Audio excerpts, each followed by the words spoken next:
हिंदू पौराणिक मान्यताओं के अनुसार हर साल ज्येष्ठ मास के शुक्ल पक्ष की दशमी को गंगा दशहरा के रूप में मनाया जाता है।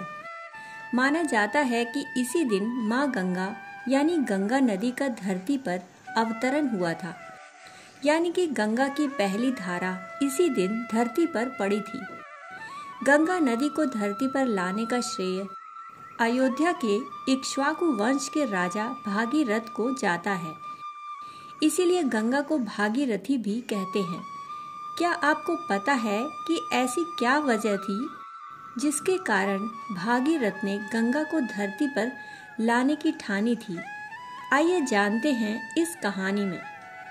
पौराणिक मान्यताओं के अनुसार राजा भागीरथ ने अपने पूर्वजों की आत्मा को मुक्ति दिलाने के लिए गंगा को धरती पर लाने का प्रयत्न किया। दरअसल पुरातन काल में सगर नाम के एक राजा हुआ करते थे। वह काफी ताकतवर और तेजस्वी थे। उनकी 2 रानियां थीं। एक रानी ने एक पुत्र को जन्म दिया था, वहीं दूसरी रानी ने 60,000 पुत्रों को जन्म दिया। एक बार राजा सगर के अश्वमेध घोड़े को देवराज इंद्र ने पकड़ लिया और उसे कपिल मुनि के आश्रम में बांध दिया। जब राजा सगर को इसकी खबर लगी तो उन्होंने अपने 60,000 पुत्रों को अश्वमेध घोड़े को ढूंढकर लाने का आदेश दिया। सगर के 60,000 पुत्र जब आश्रम पहुंचे तब कपिल मुनि ध्यान में लीन थे। सभी ने आश्रम पर हमला कर दिया। कपिल मुनि का ध्यान भंग हो गया। वे क्रोधित हो गए। क्रोध से उनकी आंखें पूरी तरह लाल हो गईं। जैसे ही कपिल मुनि ने अपनी आंखें खोली और उनमें से तेज अग्नि निकली, जिसमें जलकर सगर के 60,000 पुत्र भस्म हो गए।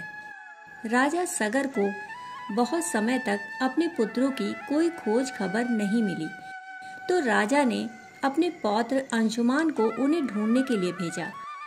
अंशुमान उन्हें खोजते खोजते कपिल मुनि के आश्रम के पास पहुंचे।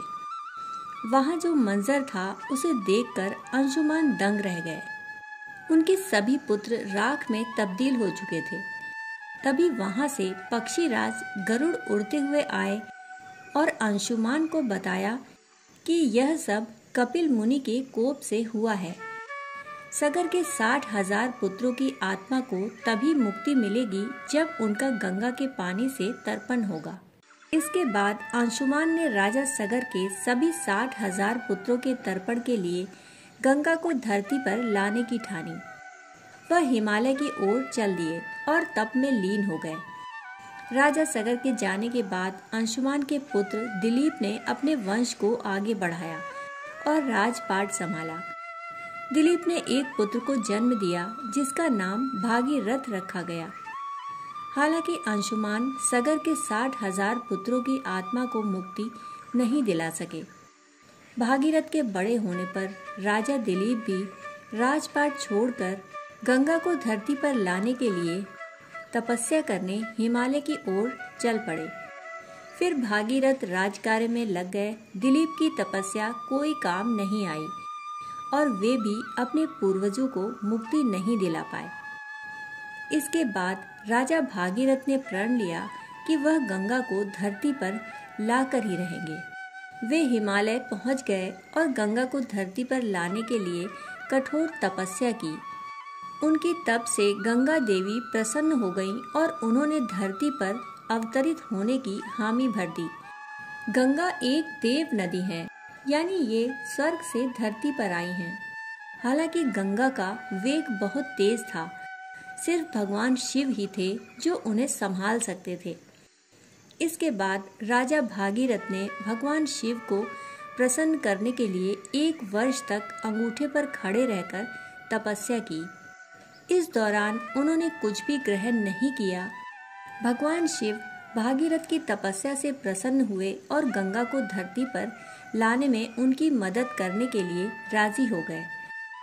राजा भागीरथ को लगा कि अब तो गंगा के स्वर्ग से धरती पर उतरने में कोई दिक्कत नहीं है। तब ब्रह्मा जी ने अपने कमंडल से गंगा की धारा को छोड़ा और शिव जी ने अपनी जटाओं में उन्हें समेट लिया।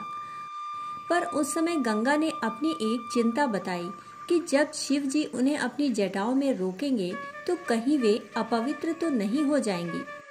जब गंगा जी की यह बात शिव जी को मालूम हुई तो भगवान शिव ने क्रोधित होकर उन्हें अपनी जटाओं में ही रोक लिया। गंगा की धारा शिव जी की जटाओं तक तो आई परंतु पृथ्वी पर नहीं गिरी। राजा भागीरथ को पूरी बात मालूम हुई तो उन्होंने शिव जी को प्रसन्न करने के लिए फिर से तप किया।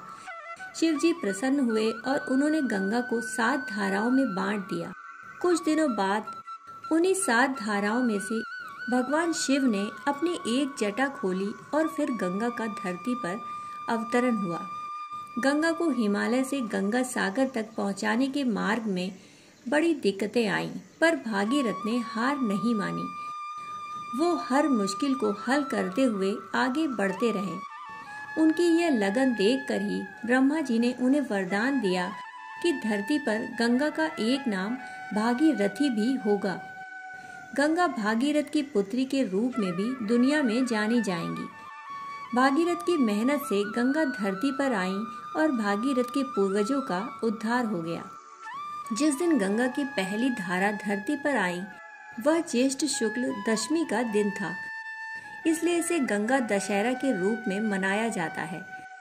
गंगा के धरती पर आने के बाद राजा भागीरथ ने हिमालय से उनका रास्ता बनाया और उसके पानी को मैदानी इलाके में लेकर आए।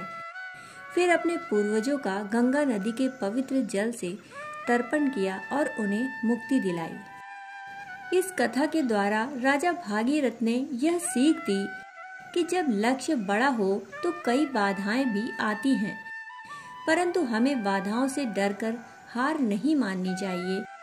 मजबूत संकल्प के साथ सही तरीके से मेहनत करेंगे तो सफलता जरूर मिलेगी।